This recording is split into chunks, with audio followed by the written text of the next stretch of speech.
with the name of the most omnipotent, omnipresent and omniscient Lord, who is the main source of the knowledge.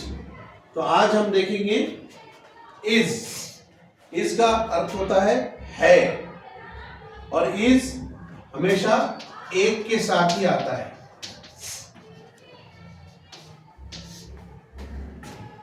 अब ये अगर पहले आ गया तो इसका अर्थ है क्या भी होता है। उदाहरणार्थ इज ही एट होम, इसका अर्थ क्या हुआ? क्या वो घर पर है?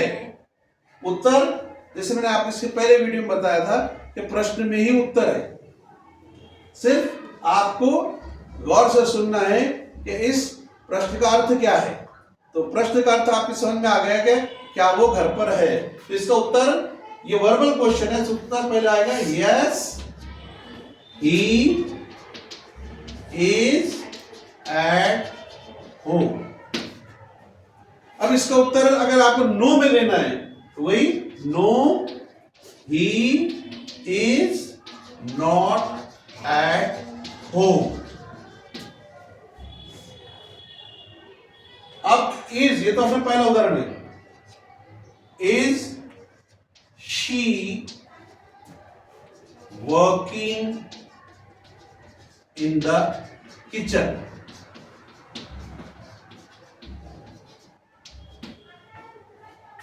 उत्तर क्या होगा?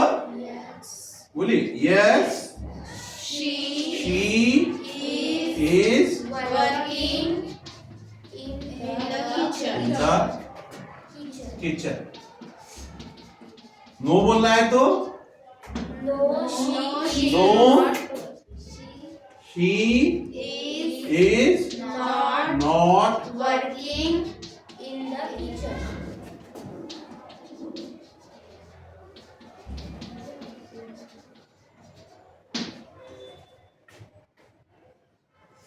ये हमने एक देखा वर्ब के साथ, ठीक। और ये पोजीशन बता, इज ही एट होम, क्या वो घर पर है। सिचुएशन, ये पोजीशन बता। तो ये इज ऐसे भी उपयोग होगा विदाउट वर्ब के, लेकिन इज जब भी आपको क्रिया के साथ बोलना है तो उसमें आईएनजी लगेगा। जैसे और एक उदाहरण हम लेते हैं, is the boy learning computer? मतलब क्या हुआ? क्या अर्थ हुआ इसका? क्या लड़का कंप्यूटर सीख रहा है? उत्तर क्या होगा? Yes. Yes, the boy is learning computer. Fourth, is your father a teacher? क्या अर्थ हुआ इसका? Yes, my father is a teacher. ये तो उत्तर हो गया क्या आपके पापा टीचर हैं? है। तो उत्तर कितना आसान है वो मैंने बताया आपको कि ये योर का क्या हो गया? माय। पहले लेकिन इसका उत्तर कहां से हुआ? Yes, my father Is a teacher.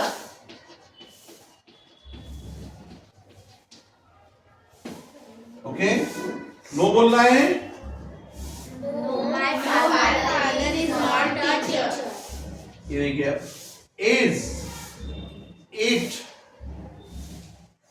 It my book? क्या उत्तर देंगे आप? Is it my book? क्या बोलते? इज इट माय बुक मतलब ये मेरी बुक है। क्या? अब उत्तर क्या देंगे? माय का क्या हो जाएगा? माय का उत्तर में क्या हो जाएगा? Is it my book? Yes, it is My book. It is Your your book. प्रश्न में यदि माय है तो उत्तर में योर हो जाएगा। Yes, it is your book. तो इज यदि आप ये पहले आता है तो ये अपना अर्थ तो देता ही है, लेकिन साथ क्या कर गया, तो इसको हम वर्बल क्वेश्चन कहते हैं। तो जब हम स्पीकिंग करते हैं तो ख्याल रखिए, आप इंटरव्यू में जा रहे हैं, रेलवे स्टेशन पर है, बस स्टेशन पर है, कहीं भी आप, क्या हो रहा है, एक व्यक्ति सवाल कर रहा है, दूसरा उत्तर दे रहा है, प्रश्न में ही उत्तर है। सिर्फ क्या करना है आपको, टेक्निक क्या है कि आपको गौर से सुनना है प्रश्न, आपको ग्रामर की यहां पर सीखने की कोई आवश्यकता नहीं है, क्योंकि वो ही बता रहा है आपको कौन सा वर्ब उपयोग करना है, वही बता रहा है। जैसे यहां पर इज शी वर्किंग, वर्किंग है तो वर्किंग आएगा, जो है वैसे ही उसका उत्तर। सिर्फ पहला सबसे इंपॉर्टेंट नियम है इसमें कि आपको सुनना चाहिए अच्छे से वही आपको 75% उत्तर आपका वही है। तो स्पीकिंग बहुत इजी है। पहला नियम यही है कि आप गौर से सुने, समझे। अगर आपके समझ में नहीं आया तो क्या कहें, पार्डन सर। क्या कहते हैं जब कोई चीज समझ में नहीं आती इंग्लिश में, पार्डन सर या पार्डन मैम। Understand this? तो यही पूरी सीरीज है कन्वर्सेशन। इसके बाद WH क्वेश्चन होते हैं। तो हम पहले पूरे हेल्पिंग वर्ब से कैसे प्रश्न शुरू होते हैं और उनको उत्तर कैसे दिए जाते हैं ये हम सीखेंगे। फिर उसके बाद हम WH में जाएंगे। तो स्पीकिंग में 3 स्टेजेस है। पहला स्टेज, और स्टेज में क्या होता है, ग्रीटिंग्स, है ना। एक ग्रीटिंग समझते हैं ना, सवेरे मिले तो क्या बोलते हैं, गुड मॉर्निंग।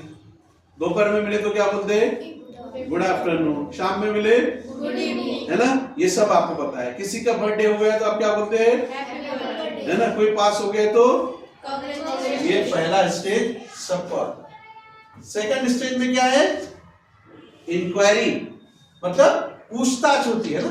एक व्यक्ति प्रश्न कर रहा है, दूसरा उत्तर दे रहा है, ये पूछताछ होती है। तो प्रश्न 2 ही प्रकार के हैं, कौन कौन से,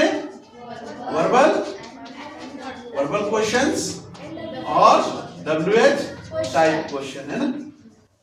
अब वर्बल क्वेश्चन को उत्तर क्या में देना है, यस या नो। हमारा भी टॉपिक चल रहा है कि इसको हमको कैसे देना। ये आपको ग्रीटिंग्स आती है।